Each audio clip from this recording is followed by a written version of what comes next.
ప్రభు అయిన యేసుక్రీస్తు నామములో అందరూ ఉన్నా తెలుసు. దేవుని యొక్క మహాకృపను బట్టి ప్రేమను బట్టి తిరిగి కలుసుకున్నాము. వీళ్ళని మనము పేటగంలో ధ్యానించుకుంటున్నాం. ఆల్రెడీ పేటగంట 14 పేజీలో 13 వచ్చినప్పుడు పూర్తిగా నేర్చుకుంటున్నామండి. ఈ ఎపిసోడ్లో మనము 14 వచనం నుంచి 20 వచనం మనం నేర్చుకునే ప్రయత్నం చేద్దాం. ప్రకటన 14 అధ్యాయం 14 నుంచి 20 వచనం.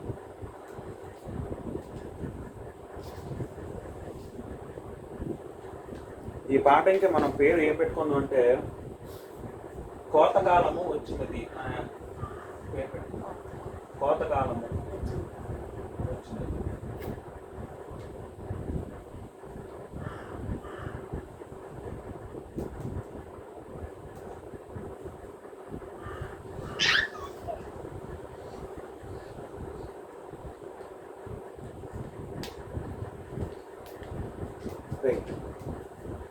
ముందుగా మనం ఒక మాట ఏం నేర్చుకుందాం అంటే, సాధారణంగా ప్రతి ఒక్కరు కూడా భవిష్యత్తులో ఏం జరుగుతుంది అన్న కుతూహలం అందరికీ ఉంటుందండి. కొంతమంది జాతకాలు చెప్పించుకుంటారు, మరి కొంతమంది ఎవరైతే భవిష్యత్తు సంథింగ్ అలాగా వాళ్ళు కూడా జాతకాలు చెప్పుకో సంథింగ్ ఎలాగా వాళ్ళ భవిష్యత్తు ఎలా ఉంటుంది ప్రతి ఒక్కరికి తెలిసిన కుతూహలం ఆసక్తి అందరికీ ఉంటుందండి. కానీ వాళ్ళు ఎన్ని ప్రయత్నం చేసినా అది నిజంగా అది వాస్తవం కాదు. ఎవరైతే ఆ మనుషులు చెప్పిన ప్రతిదీ కూడా అది వాస్తవం కాదు. ఎందుకంటే భవిష్యత్తు అనేది అది దేవునికి మాత్రం తెలుసు. ఈ మనిషి కూడా ఆ భవిష్యత్తుని తెలుసుకోలేడు, డిసైడ్ చేయలేడు. అంటే ఒకటేంటంటే ప్రతి ఒక్కరి భవిష్యత్తు కూడా దేవుని వశంలోనే ఉంటుందండి. ఆ విషయం మనం గుర్తుపెట్టుకోవాలి. ప్రతి ఒక్కరి భవిష్యత్తు కూడా దేవుని వశంలోనే ఉంటుంది.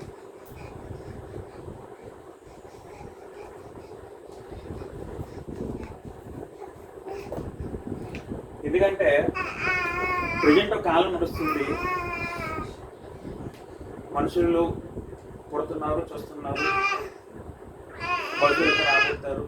అంటే ఒకటేంటంటే మానవ జాతి అంతా కూడా ఒక్కొక్కసారి ఒక అంతిమ గడికి వచ్చే సమయం ఒకటి ఉంటుందండి. ఆ సమయం అనేది, ఆ భవిష్యత్తు అనేది అది దేవునికి మాత్రమే తెలుసు. మానవ జాతి మొత్తం మానవ జాతి అంతిమ గడి అనేది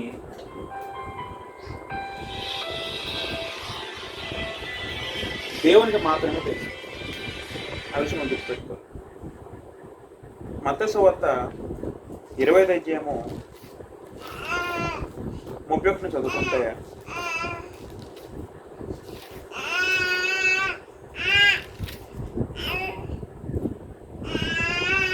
మత్తయి సువార్త 25 అధ్యాయం 31 చదువుకుని వస్తుంది.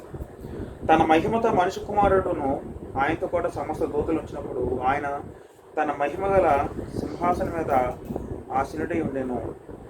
జాతి గమనించండి.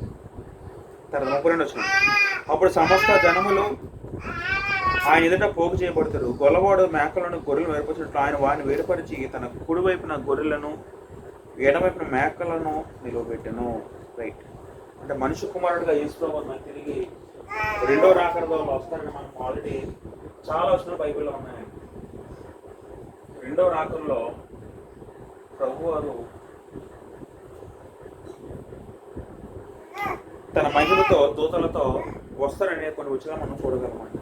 అప్పుడు ఏమవుతుందంటే సమస్త జనములు ఆయన ఎదుట పోగు చేయబడతారు. గమనించండి. తర్వాత గొల్లవాడు మేకలను గొర్రెలు వేరుపరిచినట్లు ఆయన వారిని వేరుపరిచి, అంటే సమస్త జనులు కూడా తీర్పు తీర్చుకునే సమయం ఒక రోజు వస్తుంది. అది ఎప్పుడంటే యేసుప్రభు రెండో రాకడ వచ్చినప్పుడు జరుగుతుంది. అప్పుడు సమస్త జనములు అంటే లోపల ప్రతి ఒక్కరు కూడా జాతి మతం భాష సంబంధం లేకుండా లోపల ఉన్న ప్రతి ఒక్కరు కూడా స్త్రీ అయినా మరి ప్రతి ఒక్కరు కూడా అందరూ దేవుని ఎదుట తీర్పు ఎదుట పోటీ చేయబడి వాళ్ళకి తీర్పు తీర్చబడుతుంది. అప్పుడు యేసుప్రభు వారు వేరు చేయడం జరుగుతుంది. కుడి వైపున గొర్రెలు, అంటే ఇక్కడ గొర్రెల పదము విశ్వాసం సూచిస్తే, ఎడమ వైపున మేకలు అనేవి అవిశ్వాసుల విధిని సూచిస్తుంది. రైట్. ఎందుకు ఏమని చెప్తున్నానంటే ఇప్పుడు మన అంశం కూడా మనం నేర్చుకున్న అంశం కూడా ప్రకటన ఇప్పుడు దీనికి సంబంధించిందే. మనం చూద్దాం దీని గురించి క్లియర్గా. మరొక మాట కూడా చూసుకుంటే యేసు గారు తన బ్రతుకున్న కాలంలో అనేక రకమైన ఉపమానాలు చెప్పడం మనం చూసామండి. అందులో భాగంగా గోధుమలు గురుగుల ఉపమానం మనం చూడగలం. మత్తయి సువార్త 13వ అధ్యాయంలో చూసుకుంటే 39వ వచనంలో అక్కడ గోధుమలు గురుగుల ఉపమానం ఒక చెప్పడం మనం చూడగలము. మత్తయి సువార్త 13వ అధ్యాయము 39. వాటిని విత్తిన శత్రువు అపవాది, కోత యుగ సమాప్తి. కోత పోయేవాడు దేవదూతలు. చూడండి, కోత యుగ సమాప్తి. ఇక్కడ కోత అనే పదం మనం చూడగలమండి. కోత అంటే కోత పోయడము, ఇది యుగ సమాప్తిని సూచిస్తుంది. క్రీస్తు రెండో రాకడ వచ్చిన ఆయన చేసే న్యాయ తీర్పుని కోత అన్నారు. ఆ కోతని యుగ సమాప్తిని చెప్పడం జరిగింది. తర్వాత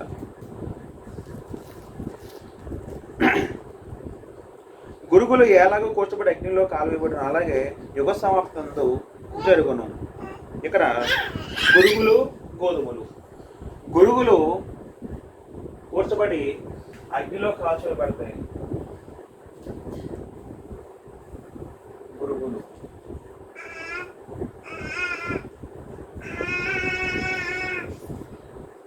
ఈ విధంగా రెండో రాకడ గురించి, యుగ సమాప్తి గురించి యేసు గారు ఆయన బ్రతుకున్నప్పుడు కొన్ని సందర్భాలు చెప్పారు. యేసు చనిపోయిన తర్వాత, ఆరోగ్యం తర్వాత శిష్యులు కూడా పత్రికలు రాయడం జరిగింది. అయితే ప్రియులరా,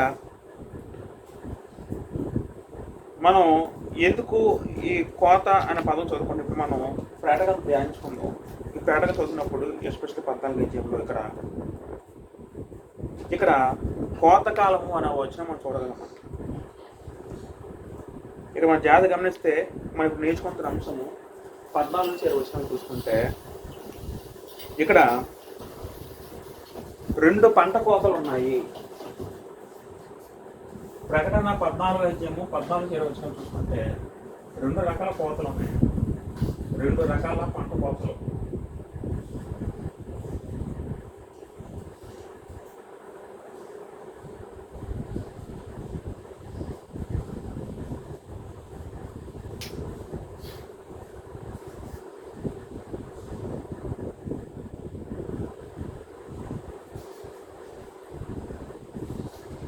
నుంచి 16 వచనాలు ఒక పంట కోత తెలుపుతున్నాయండి.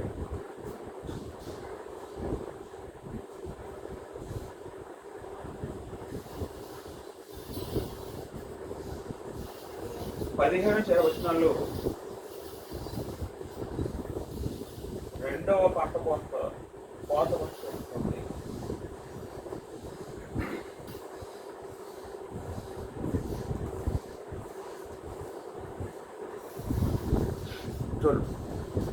ఒక పంట కోతకి 2 ఫలితాలు అన్నమాట. అంటే 14 అధ్యాయము 14-16 వచనంలో ఇది ఏమని సూచిస్తుందంటే నూతన యెరూషలేము పౌరులకు సూచిస్తుంది. నూతన యెరూషలేము పౌరులకు.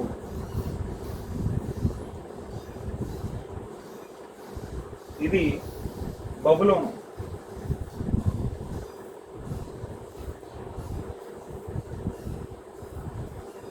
బబులోను పౌరులను సూచిస్తుందండి.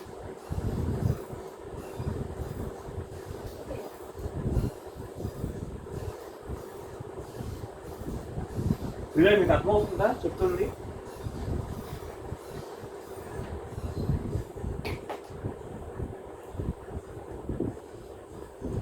ప్రకటన 14 అధ్యాయము 14 నుంచి 20 మనం ధ్యానించుకుంటున్నాం. దీనికి టైటిల్ కోతకాలం వచ్చినదని పెట్టుకున్నాం. దీంట్లో ప్రథమంగా మనకి చూడే అంశం ఏంటంటే యేసు ప్రభువు మరి న్యాయాధిపతిగా రావడము, ఆ కోత యుగ సంవత్సరం జరుగుతుంది. యుగ సంవత్సరం సూచించబడింది కొన్ని కొన్ని ఆయా సందర్భాల్లో, ఆయా పుస్తకాల్లో. అయితే దీన్ని మనం డివైడ్ చేసుకుంటే ఈ వచనాల్ని 14 నుంచి 16 వరకు ఇది ఒక రకమైన పంట కోతలు సూచిస్తే, 15 నుంచి వచనాలు రెండవ పంట కోతలు సూచిస్తుంది. మీకు అర్థమవుతుందో చెప్తుంది.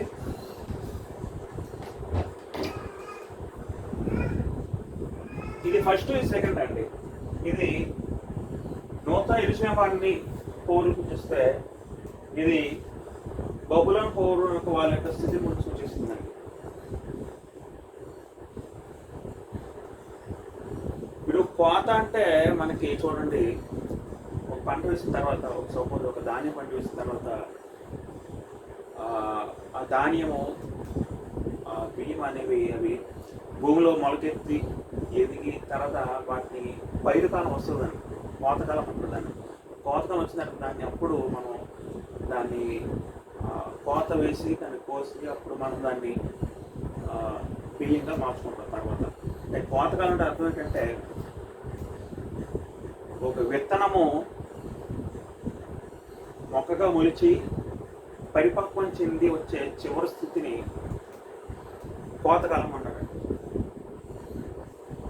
ఇవన్నీ కోతకాలం అంటే మీరు జస్ట్ ఇవన్నీ మన ఆత్మీయంగా అర్థం చేసుకోవాలి. మీకు అర్థమవుతుందా? ఇప్పుడు మేము వచ్చిన చదువుకుందాం పిల్లరా. 14 చూసుకుంటే, మరియు నేను చూడగా ఇదిగో తెల్లని మేఘము కనబడెను. మనుష్య కుమారుని పోలిన ఒకడు ఆ మేఘం మీద ఆసనుడి ఉండెను. ఆయన శిరస్సు మీద సువర్ణ కిరీటమును, చేతిలో వాడిగల కొడవలి ఉండెను. రైట్,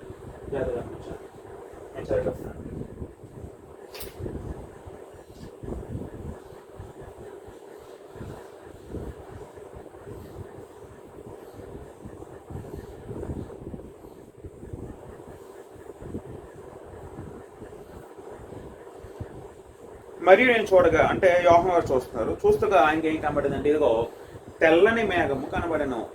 తెల్లగా ఒక మేఘం కనబడిందట. మనుష్య కుమారుని పోలిన ఒకడు ఆ మేఘముల మీద ఆసనుడు ఉండెను. ఒక తెల్ల మేఘం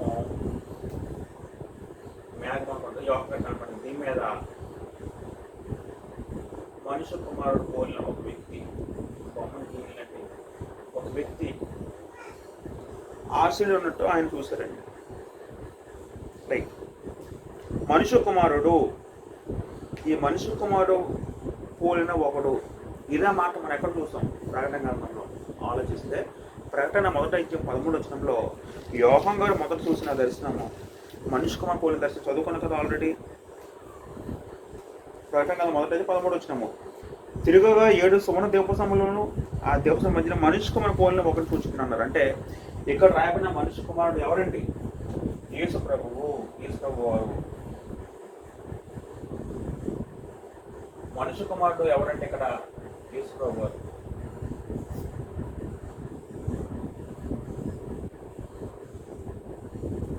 దీంట్లో ఈ డౌట్ ఏం లేదు కదండి. ఎందుకంటే మనుష్య కుమారుడు పలప్రేమ ఆల్రెడీ ప్రకటన 1వ అధ్యాయంలోనే 13వ వచనంలో దర్శనంలో చూస్తాం. మళ్ళీ అదే మాట సేమ్ యేసు ప్రభు గురించి అక్కడ రాయబడింది. మీకు ఇంకా క్లియర్గా ఇంకొక మాట చెప్పాలంటే, యోహాను సువార్త 5వ అధ్యాయము 20వ వచనం చూసుకుంటే పిల్లరా, అక్కడ కూడా మనకి ఇంకా బాగా అర్థమవుతుంది. యోహాను సువార్త 5వ అధ్యాయంలో 20వ వచనం ఇక్కడ చదువుకుంటే, మరియు ఆయన మనిషి కుమారుడు కనుక తీర్పు తీర్చుటకు అధికారం అనుగ్రహించును. ఆయన మనిషి కుమారుడిని యోహాను సువార్త 5:20 కూడా ఉంటుందండి. స్పష్టంగా యేసు ప్రభువు అని చెప్పడానికి ఇంకా అనేక వచనాలునే మనకి సరిపోతుంది మాట. జాగ్రత్త గమనిస్తే మొదటి దర్శనంలో యేసు ప్రభు గారు దీప స్తంభాల మధ్యన సంచరించిన చూడగలము. దీప స్తంభాల మీద సంచరించేవాడనే రాయబడిందండి. దీప స్తంభాలు అంటే సాయంత్రం ఆల్రెడీ మనం నేర్చుకున్నాం. ఇక్కడ ఈ దర్శనంలో యోహాను గారికి ఏం కనబడుతుందంటే, ఆయన మేఘముల మీద ఉన్నట్టు ఆశలు ఉన్నట్టు చూడగలం. మేఘముల మీద, మేఘం ఇది మేఘముల మీద ఉన్నట్టు దర్శనంలో చూడగలం. అంటే దేవుడి గురించి వర్ణన మనం చూడగలిగితే పిల్లరా, కీర్తన 104 కీర్తన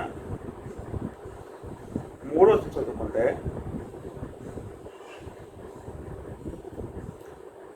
జలములలో ఆయన తన గదుల దూలములు వేసి ఉన్నాడు, మేఘములను తన వాహనముగా చేసుకుని గాలి రెక్కల మీద గమనం వేచి ఉంచుతున్నాడు. అంటే మేఘల మీద ఆశీన అర్థం ఏంటంటే ఇది దేవుని యొక్క విశేష అధికారం సూచిస్తుంది. దేవుని యొక్క విశేష అధికారము.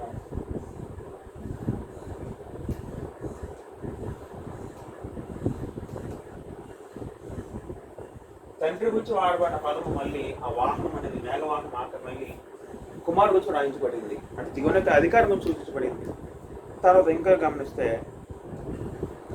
ఆయన శిరస్సు మీద సువర్ణ కిరీటము జాగ్రత్త గమనించాను.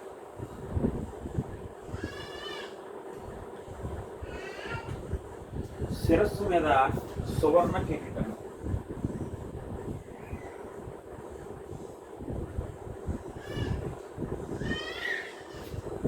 సువర్ణం అంటే బంగారము.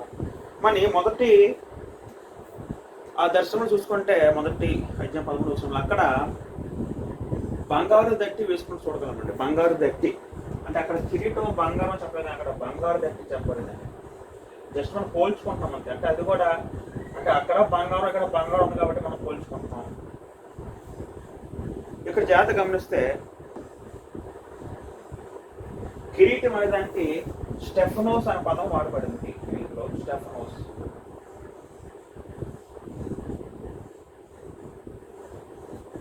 అంటే కిరీటం అనే దానికి దేని సూచిక అంటే విజయానికి సూచిక. విజయశీలుడు, విజయ గ్రహీత. మీకు అర్థమవుతుందా? విజయం సాధించి విజయుడే ఆయన ధరించుకున్న ఆ తల కిరీటాన్ని ఇక్కడ స్టెఫనోస్ వాడబడింది. విజయానికి సూచిక కిరీటం అనేది.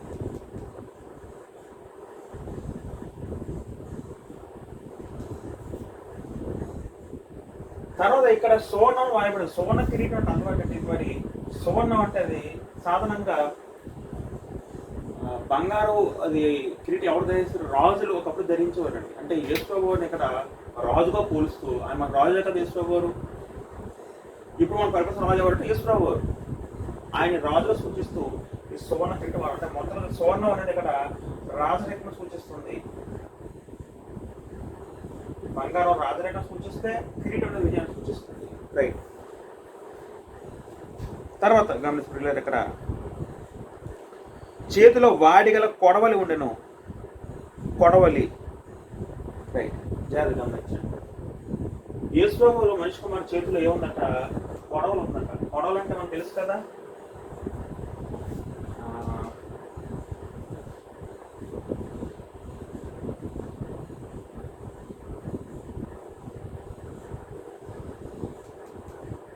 కొడవలి.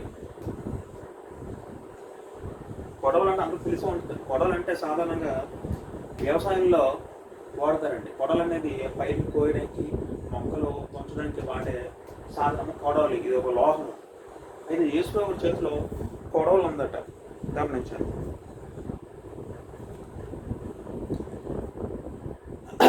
అంటే మొదటి దర్శనంలో అక్కడ యేసుప్రభువు ఆయన ఖడ్గంగా వాడబడితే ఆయన ఊపిరి ఖడ్గం బయలువెళ్ళి చూడని వస్తు చూడగలిగితే ఇక్కడ కొడవలి వాడినట్టు ఇక్కడ కొడవలి ఆయన చేతులు ఉన్నట్టు ఇక్కడ చూపబడింది. కొడవలి మనుషుని చేతిలో కొడవలు ఉందంట. అంటే అర్థం ఏంటండి? కొడవలు అంటే ఏం సూచిస్తుందండి? కొడవలు అంటే యేసుప్రభువు ఆయన న్యాయాధిపతిగా వస్తున్నాడు, తీర్పు తీరుస్తున్నాడు అనే దానికి అలంకార రీతిగా కొడవలి ఆయన చేతులు కొడవలు ఉందంటే అర్థం ఏంటంటే ఆయన తీర్పు తీర్చడానికి వచ్చాడు అనే మాటగా రాయించబడింది. మీకు అర్థమవుతుందా? మార్కు సువార్త 13వ అధ్యాయము 30 చూసుకుంటూ పిల్లారా.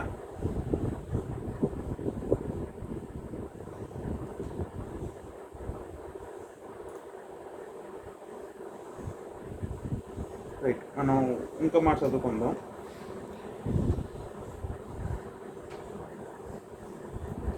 ఒక మాట గమనించండి. ఇక్కడ యేసుప్రభు వారు మొదటి రాకడలో, యేసుప్రభు మొదట భూలోకి వచ్చినప్పుడు మొదటి రాకడలో, యేసుప్రభు మొదటగా వచ్చినప్పుడు రక్షకుడుగా వచ్చాడు. రెండో రాకడలో ఆయన తీర్పుడుగా వస్తాడు, తీర్పు తీర్చే వ్యక్తిగా వస్తాడు, తీర్పుడుగా వస్తాడు. ఈ సందర్భం రెండో రాకడ తర్వాత వచ్చే సందర్భం. కొడలంటే ఆయన మరి యేసుప్రభువు తీర్పు తీర్చడానికి వస్తున్న ఆ మాటని అలంకరించిన కొడలు చేతపడుతున్న విధంగా రాయించబడింది. తర్వాత 15 చూసుకుంటే 15 వచ్చినాము, ప్రకటన 14:15. అప్పుడు మరి యొక్క దూత దేవాలయం నుండి వెడలొచ్చి, భూమి పైరుపడి ఉన్నది, కోతకాలం వచ్చినది, నీ కొడవలు పెట్టి కోయమని గొప్ప స్వరముతో ఆ మేఘం మీద ఆసీనుడైన వారితో చెప్పాను. తర్వాత ఒక దూత దేవాలయం వెడలి వచ్చి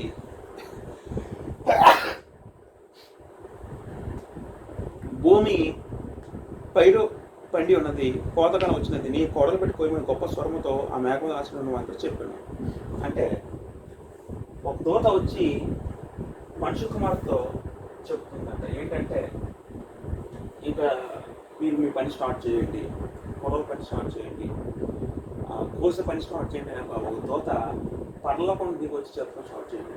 ఇక మన మాట జాగ్రత్త కనిపిస్తే ఇప్పుడు మనం చదువుకుంటాం. మార్పు సువార్త 12:30 చదువుకుంటే చివరి గడియ, అంతిమ గడి అనేది అంటే రెండు రాకడ వచ్చే సమయము అది తండ్రిని దేవుడు మాత్రమే తెలుసు అండి. ఎందుకంటే ఆల్రెడీ మనం వచ్చిన కూడా తెలుసు, చదువుకుందాం. మార్పు సువార్త 12:30 ఆ దినమును కూర్చు, ఆ గడిని కూర్చు తండ్రి తప్ప ఏ మనుషుడేనో పర్లకు దూతలేని కుమారుడిని ఎరగరు. చూడండి, రెండో రాకడ అనేది, యేసు రెండో రాకడ అనేది తండ్రికి మాత్రం తెలుసు, తండ్రి అయిన దేవుడికి మాత్రం తెలుసు, తండ్రి అయిన దేవుడు.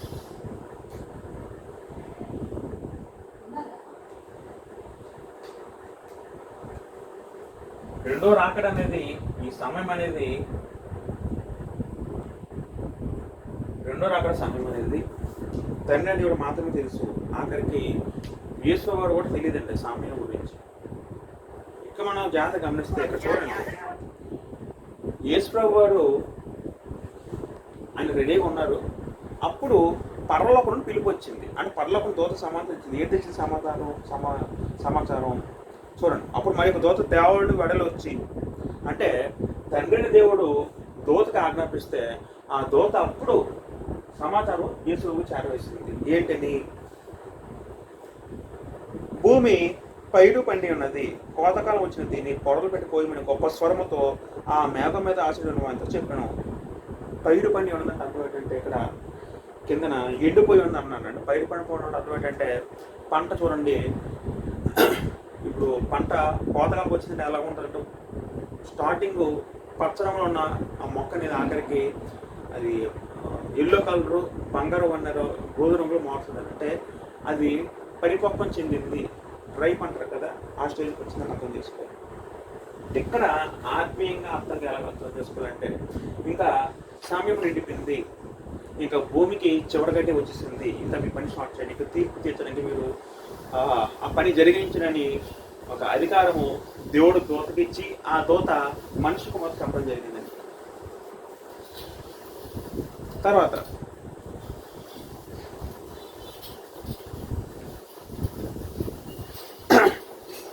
యాకోబు పత్రిక 5వ అధ్యాయము 7వ వచనం చదువుకుంటూ పిల్లలు ఇక్కడ కూడా ఒక మాట గమనించండి. సహోదరులారా, ప్రభు రాకడ వరకు ఓపిక కలిగి ఉండండి. చూరుడి, వ్యవసాయకుడు తొలకరి వర్షమును కరోష సమకూడు వరకు విలువైన భూఫలం నిమిత్తం ఓపికతో కాకుండా దాని కొరకు కనిపెట్టింది కదా. చాలా సందర్భాల్లో ప్రభు రాకడిని ఒక వ్యవసాయకుడు, వ్యవసాయము, కోతకాలం అనే అంశాలతో పోల్చడం జరిగింది. మనకి ఇక్కడ ఇప్పుడు వ్యవసాయకుడు, న్యాయాధిపతి, తీర్పరిగా యేసుప్రభువు మనిషి కుమారుడుగా వచ్చారు. ఆయన చేతిలో ఉంది, గొడవలు ఉంది. తర్వాత చదువుకుంటారు కదా 16వ వచనం. మేఘం మీద ఆశలు ఉన్నవాడు తన కొడవలి భూమి మీద వేయగా భూమి పైకి పోయబడెను. రైట్. తర్వాత ఏమైందంటే యేసుప్రభువు వారు మరి తన కొడవలి భూమి మీద వేయగా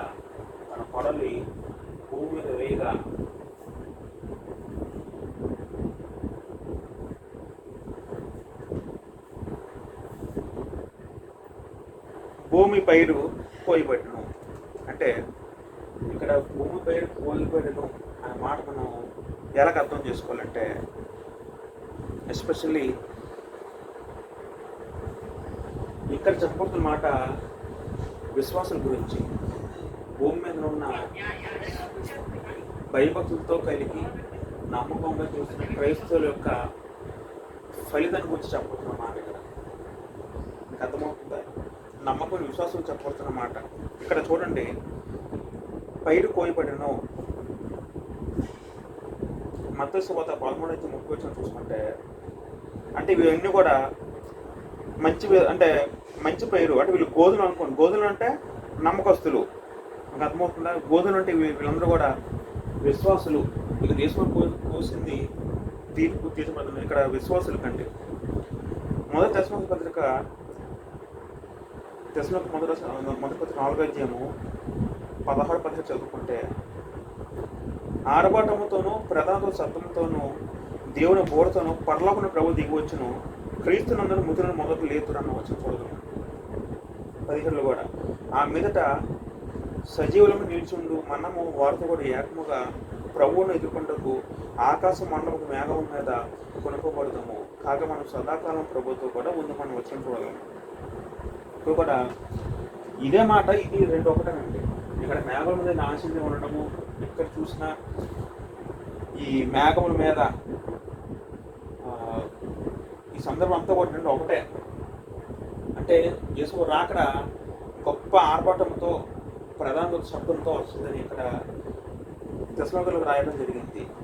అప్పుడు ఏం జరుగుతుందంటే, క్రీస్తు నుండి మృతులైన వారు మొదట లేతురు. అంటే మహిమా దేహాలతో క్రీస్తు నుండి చనిపోయిన వారు విశ్వలంలో మొదట లేస్తారంట. దాన్నే ఇక్కడ పైరు కోయిపోయిన పదం మీరు చూడగలమన్నమాట. ఇదే మొదటి సందర్భం. అంటే 14 నుంచి 16 వచనంలో మనం ఈ వర్షం రెండుగా డివైడ్ చేసాము. 14 నుంచి 16 వచనాలు ఇది ఒకటి, తర్వాత 15 నుంచి 20 వచనాలు. దీంట్లో సంతోషం ఉంది. ఈ కోతకాలము, ఆ పంట కోతకాలం సమయంలో అక్కడ సంతోషం ఉందండి. అక్కడ పంట కోత, సంతోషం ఉంది. మనకి నేర్చుకున్నాం 15 నుంచి 20 వరకు నేర్చుకుంటాం.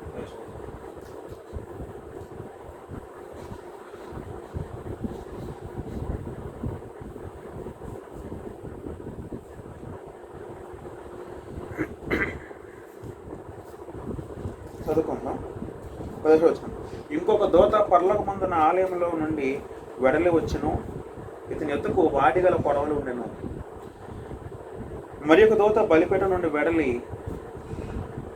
వచ్చును, ఇతడు అగ్ని మీద అధికారం పొందినవాడు.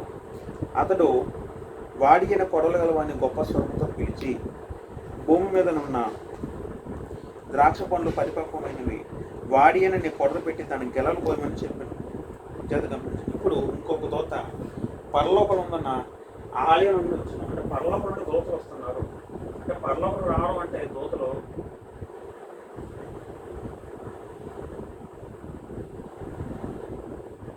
ప్రతి పనిలో కూడా రిజర్వ్ సమయంలో దూతల యొక్క పనులు ఎక్కువ ఉంటాయండి. ఆ టైంలో వెంటనే జరుగుతూ ఉంటాయి. అంటే పరలోకం నుండి దేవుడు ఆదేశాలు ఇస్తానంటే, దేవుడు పైనుంచి ఆదేశాలు ఇస్తుంటే కిందన దూతలు విని పాటించి వీళ్ళందరూ కూడా యేసుకి అసిస్టెన్స్గా ఉంటున్నాయండి. ప్రభువుకి ఈ దూతలందరూ కూడా అసిస్టెన్స్గా ఉంటున్నాయి. ఇక్కడ ఇంకొక దూత వచ్చి ఏం చేస్తున్నారంటే, ఇంకొక దూత తన యొక్క కూడా వాడిగల కొడలు ఉందంట. ఇప్పుడు చూస్తే ఈ సందర్భము ఇక్కడ ఈ వాడిగల పొడవుని ఇంకొక దోత చేత పట్టుకుంది. ఇంతవరకు యేసుప్రభు వారు పొడవ చేత పట్టుకుంటారు, ఒక దోత కూడా ఒక పొడవలు చేత పట్టుకుంది. ఇక్కడ చెప్తున్న మాట ఏంటంటే, ఇక్కడ ఇప్పుడు చెబుతున్న కోత అనేది ఇది దుష్టులకు సంబంధించింది. అంటే అవిశ్వాసులు, అవిధేయులు, క్రీస్తు నమ్మని వ్యక్తులు అందరూ కూడా ఈ కోవలోకి వస్తారంట. జాగ్రత్త గమనించండి. 18 వచనము, మరి ఒక దోత బలిపీఠం నుండి వెడలి వచ్చిన ఇతడు అగ్ని మీద అధికారం పొందిన వాడు. తర్వాత మరి ఒక దోత కూడా బలిపీఠం వెడలి వచ్చును అన్న ఒక వస్తువు చూడగలను. ఈ దేవత ఎవరంటే, ఎస్పెషలీ 18 వచనంలో కనబడే దేవత ఎవరంటే, మనం ఆల్రెడీ హతసాక్షులు అని మనం బలిపీఠం అన్న ఆత్మీయత ఉష్ణం నేర్చుకున్నాం. ఆ అధ్యాయంలో ఒక దోత పరిశుద్ధ ప్రార్థనలన్నీ దోపాతి చేత దేవుడిని సమర్పిస్తున్నట్టు ఒక దోత అక్కడ కనపడడం చూడగలం ప్రకటన. అదే దోత ఈ దోత సేమ్ ఒకటే అవ్వచ్చండి. మీకు అర్థమవుతుందా? అయితే ఈ దోత చూడండి, అతడు వాడి అయిన కొడలు గనుల వాణిని గొప్ప స్వరముతో పిలిచి, భూమి మీద ఉన్న ద్రాక్ష పళ్ళు పరిపక్వమైనవి, వాడి అనే కొడలు పెట్టి దాని గెలలు పోయమని చెప్పాను. అయితే ఈ బలిపీఠం నుండి చూడండి, బలిపీఠం ఇంకో దోత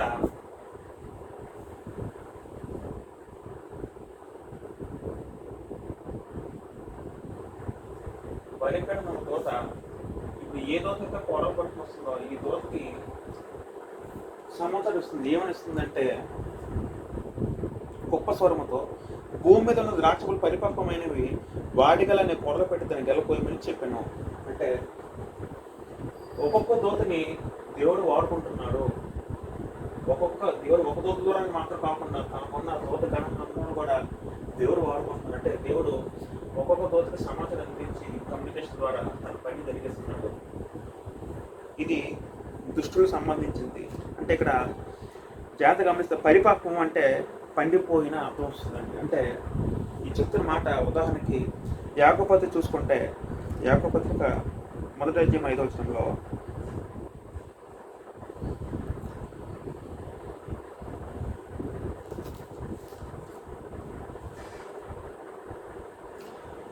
పాపము పరిపక్వమై అనే వచనం ఉంటుంది అన్నమాట. 15వ వచనంలో యాకోబు పత్రిక, పాపము పరిపక్వమై మరణము పొందడం ఉంటుంది. అంటే ఇక చెప్పబోతున్న మాట చూడండి, భూమి మీద ఉన్న ద్రాక్ష పళ్ళు పరిపక్వమైనవి. అంటే భూమిలో ఉన్న దుష్టులు ఎవరుకున్నారో, అభిజీవులు, దుష్టులు, అవిశ్వాసులు, వీళ్ళందరూ పోవడం వస్తుంది. వీళ్ళందరూ కూడా అభిజీయులు.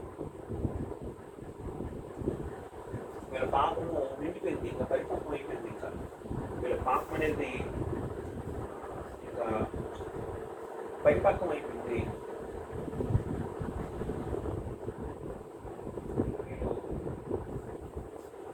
వీళ్ళ సమయం కూడా నిండిపోయిందండి. కాబట్టి వీళ్ళు ఇంకా మరణానికి సిద్ధపడినట్టుగా, మన మరణానికి వీళ్ళు తరలించే విధంగా ఈ దావీదులో సహాయం చేస్తామన్నమాట. అర్థమవుతుంది చెప్తుంది. ఇక్కడ జాగ్రత్త గమనిస్తే పిల్లరా,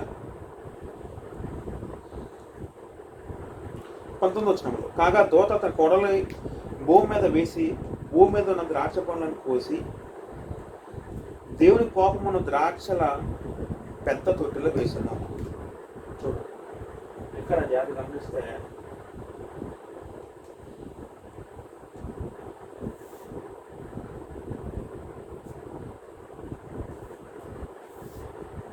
ఇక్కడ పెద్ద ద్రాక్ష పళ్ళు గాను ఉన్నాయి.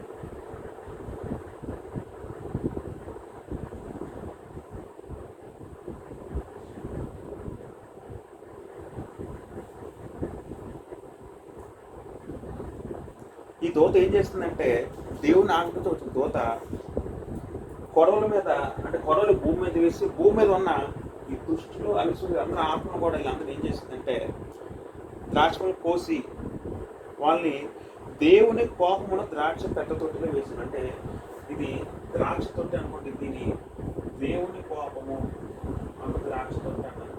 దేవుని కోపమును, దేవుని కోపం అనే ఒక ద్రాక్ష తొట్టి. ఈ ద్రాక్ష తొట్టి పేరు దేవుని కోపం అంటారు. దీంట్లో వీళ్ళందరినీ వేయడం జరిగింది. పనులు పోయడం అంటే వీళ్ళందరినీ తీసుకొచ్చి దేవుడి కోపం ద్రాక్ష తొట్టేలందరినీ వేసింది ఈ దూత. అంటే ఇది ఎలాగ వాడబడిందంటే న్యాయ తీర్పుకు అలంకారంగా వాడబడింది. ఈ ద్రాక్ష తోట వేయడము, గానుగలు వేయడం అంటే ఇది న్యాయ తీర్పుకు అలంకారంగా, న్యాయ తీర్పుకు అలంకారంగా వాడబడిన మాట. ఒక మాట చదువుకుందాం. యోవేలు గ్రంథము 3వ అధ్యాయము 13 చదువుకుంటే,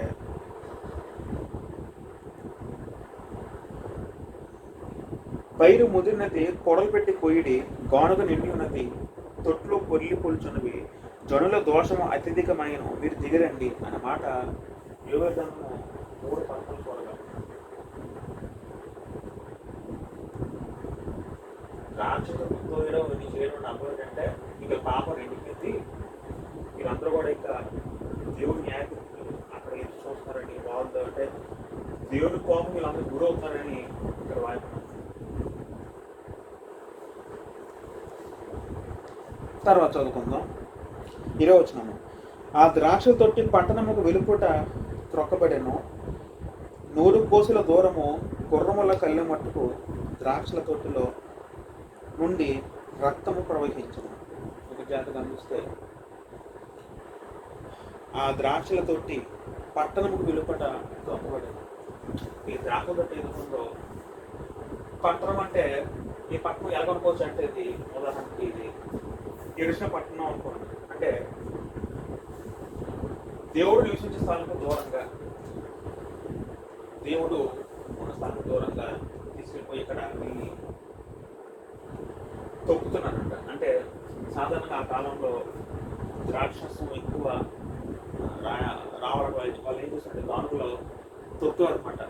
కొన్ని యంత్రాలు లేకపోతే మనుషుల సాయంతో తొక్కడం ద్వారా ఈ గ్రేప్ జ్యూస్ అనేది ఇలా వస్తూ ఉంటుంది.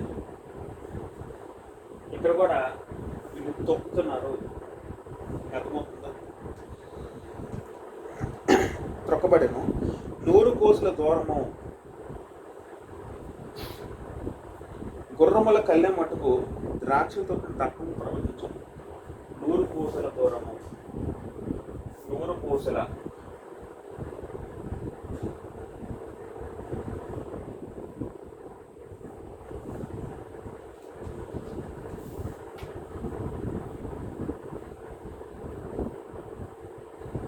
నేను దీన్ని ఇంగ్లీష్లో చూసినట్టే కింగ్ వర్షన్లో ఈ 100 కోసుల పరిమాణం ఎలాగంత వాడబడిందంటే 1600 ఫర్లాంగ్ అన్నారంటే. ఫర్లాంగ్ తెలుగులో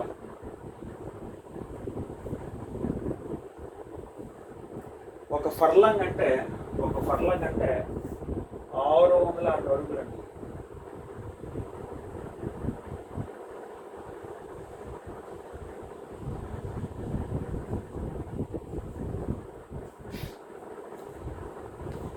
$1600 ఫర్లాంగ్ అంటే ఇంచుమించు 184 మైల్స్, 184 మైల్స్ అంటే.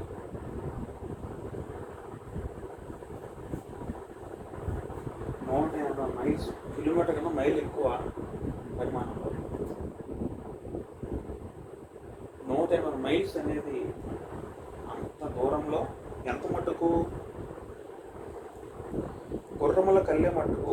అంటే గుర్రములు చూసినప్పుడు కళ్ళెము అంటే భూమిని ఎంత దూరం అంటే చూసి 3 అడుగులు ఎత్తుకుంటే 4 అడుగులు ఎత్తు వరకు 184 మైల్స్ వరకు ఈ దుష్ట రక్తం ప్రవహిస్తూ ఉంది.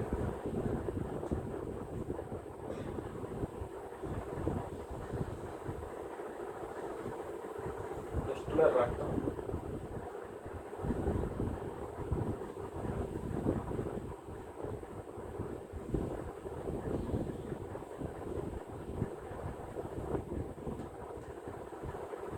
ద్రాక్ష తొట్టుల నుండి రక్తం ప్రవహించింది. అంటే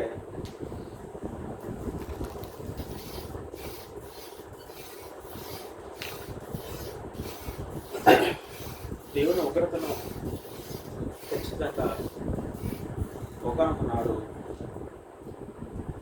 దేవునికి అవధీలుగా బతికిన వ్యక్తులు, దేవునికి విరోధంగా కూడా ఖచ్చితంగా దేవుడు ఉగ్రతను, దేవుడు కోపం ఖచ్చితంగా చూస్తారు.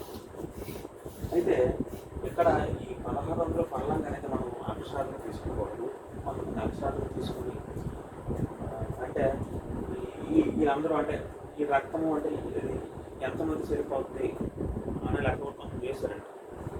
అంటే 180 రక్తం అంటే ఎంతమంది చూస్తుంది లెక్క వేస్తారు. మన అక్షరాలను తీసుకోవాల్సిన పని లేదు. అక్షరాలు మనకెందుకు? మరి దీనంతా బాగుంది చూస్తే అంటే 180 మైల్స్ అంత మైల్స్ రక్తం ప్రవాహం అంటే ఎంతో ఎక్కువ. ఎన్నో కోట్ల మంది జనాల యొక్క రక్తం అంటే ఎంతోమంది అధిక మంది దేవుడి ఉగ్రతకు గురవుతారు భవిష్యత్తులో. అంటే వీళ్ళందరూ కూడా నిత్య నాశనం వెళ్ళిపోయే ముందు దీంట్లో పోర్చబడి తర్వాత వాళ్ళు మాటలు పడతారు. ఇక్కడ ఒక మాట గమనిస్తే 16 పదము దీన్ని మనం 4x400 అంత పదం. సాధారణ 4 పదము మానవ జాతి ఈ ఎంత 4 తీసుకోండి అంటే 4x400 ఇలాగ అనుకుంటే ఇది సంపూర్ణమైన మానవ జాతి.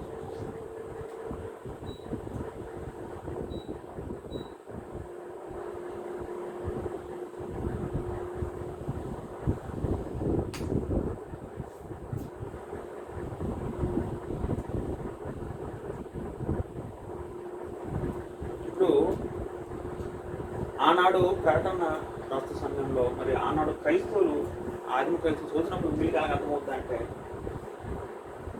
యేసు రాకడ వచ్చినప్పుడు మేము ప్రభువును నమ్ముకున్నాం కాబట్టి, నమ్మకంగా జీవిస్తున్నాం కాబట్టి ప్రభు మమ్మల్ని వాడుకొచ్చినప్పుడు మమ్మల్ని తన దగ్గర ఉంచుకుంటాడు, తన కొట్టులో పోల్చిపోయబడతాడు తర్వాత అని వాళ్ళు భావిస్తారు. తర్వాత మమ్మల్ని హింసిస్తున్న ఎవరైతే ఉన్నారో ఈ రామను చక్రవర్తి అంటే అందరూ కూడా అంటే సాతాను అధికారం ప్రతి ఒక్కరు కూడా వీళ్ళందరూ కూడా దేవుని ఉగ్రత గురి అందరూ కూడా వీళ్ళు రక్తం తర్వాత ప్రవహిస్తుంది. వీళ్ళందరూ కూడా నాశనం చేయబడుతున్న వీళ్ళు అలా అర్థం చేసుకుంటారు.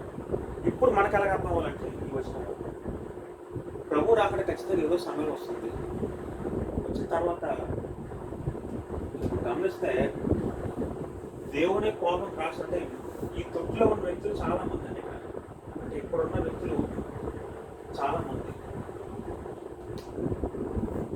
నమ్మిన విశ్వాసం తక్కువ మంది ఉంటే నమ్మని వాళ్ళ వ్యక్తులే ఆ లిస్టులో ఎక్కువ మంది ఉన్నారు. అంటే ఒకటేంటంటే మనం ఈ అయితే మనం నేర్చుకునే పాఠం ఏంటంటే ప్రభు రాకడ ఖచ్చితంగా వస్తుంది. అది ఎప్పుడైనా రావచ్చు. ఖచ్చితంగా ప్రభు రాకడ వస్తుంది. ఆ రాకడ దినం అనేది తండ్రి దేవుడు తప్ప అది ఎవరికి తెలియదు. ఆ యోచన ఆధారం చేసుకుంటే తండ్రి దేవుడు ఆజ్ఞాపిస్తే కుమారుడు వస్తాడు మేఘముల మీద, మేఘములను వాహనంగా చేసుకుని ఆయన రాజరకంగా విజయశీలుడి ఆయన వస్తాడు. తన దేవతతో గణాంగంతో వస్తాడు. తర్వాత ఆయన తీర్పునిగా వస్తాడు. మొదటగా ఆయన రక్షకుడిగా వస్తే మొదట వచ్చినప్పుడు రెండో రాకల్లో ఆయన తీర్పు తీసి వ్యక్తిగా ఈశ్వరు వస్తాడు. అప్పుడు ఆయన నమ్ముకుని ఆయన ముందు నమ్మకం చేసిన వ్యక్తులందరూ కూడా పునరుద్ధరణ చెంది మొదట లేస్తారు. తర్వాత ఆయన నమ్మని వ్యక్తులందరూ కూడా దేవదూత చర్యలందరూ కూడా దేవుని కోపంలో కూర్చోబడతారు. ఈశ్వరుతో ఉన్న బిడ్డలు ఈశ్వరుడు నమ్ముకున్న విషయం అందరూ కూడా పరలోకం చేరుతారు. దుష్టులు అవినీయులు అందరూ కూడా వీళ్ళందరికీ రక్తం పాడితేయబడిన వీళ్ళ ప్రాణం నశించిపోయి వీళ్ళందరూ కూడా నరకపాలు నరకానికి పాత్రలు.